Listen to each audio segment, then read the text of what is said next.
サンダルを履き、重いドアを押し開けて外へ出る。途端にむっと真夏の熱気が押し寄せてくる。玄関先には折れた枝やちぎれた葉っぱが散らばっている。夜のうちに通過していった季節外れの台風の痕跡だ。惨状の中に何かあった。それに近寄り、スカートの裾が汚れないように託し上げてからしゃがんでみる。くすんだブルーの木の箱だった。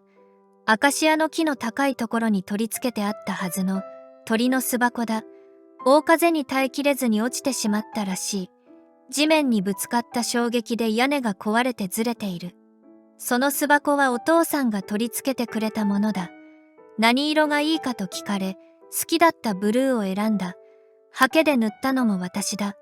一昨年の、まだ私が小学生だった頃のことだった。毎年、春になると、その青い巣箱に小さな鳥がやってくるようになった。いつも2羽で、どちらがオスでどちらがメスなのかわからなかったけれど、そーっと息を殺して見ていると仲が良いのがわかる。彼らは交互に出たり入ったり、戻ってくるときは小さなくちばしに小枝や苔のようなものをくわえていた。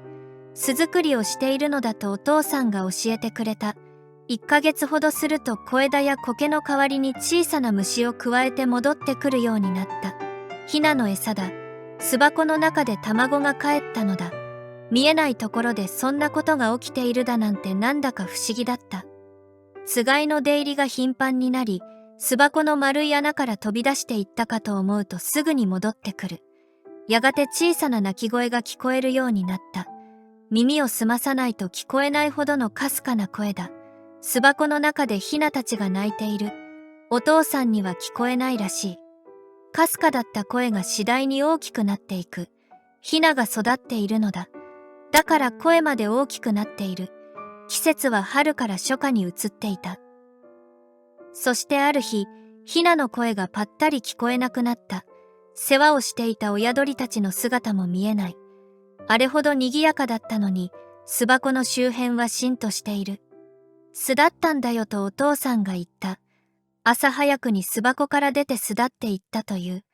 唐突に訪れた彼らとの別れは悲しかった。そういえば巣箱の中はどうなっているんだろう。ヒナがいるうちは見るなと言われていたから、見たくても我慢していた。でも、落ちて壊れてしまった今なら、中を見ても構わないよね。巣箱の横は開くようになっている。蝶つがいの金具が錆びて固まっていたが、ちょっと力を入れたらなんとか開いた。1ヶ月ほど前まで小鳥たちの住まいだった内部は小枝や苔やなんだかわからない木の繊維のような巣材でいっぱいだった。巣箱の容積の半分以上が巣材だ。湿っているだろうと思っていたのに乾いていた。巣材の中に小さな丸いものがある。卵だ、卵だった。なぜだろう。みんな巣だったはずなのに。それを指先でそーっとつまんでみる。やっぱり卵だった。青っぽくて表面に薄いかすかな模様がある。